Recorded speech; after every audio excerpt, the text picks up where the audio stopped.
Nangyari na ba sa'yo yung moment na yung mga kamag-anak mo kapag hindi ka mapakinabangan at ang sinasabi agad, mayabang ka na, madamot ka na.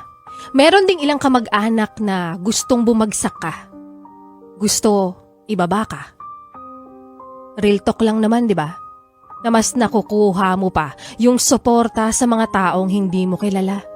Teka, heto pa. Dumating na rin ba sa punto ng buhay mo na nung sila yung nangangailangan, wala silang narinig sa'yo? Pero nung minsan na humingi ka ng tulong sa kanila at binigyan kanila ng tulong, napakarami nilang nasasabi sa'yo.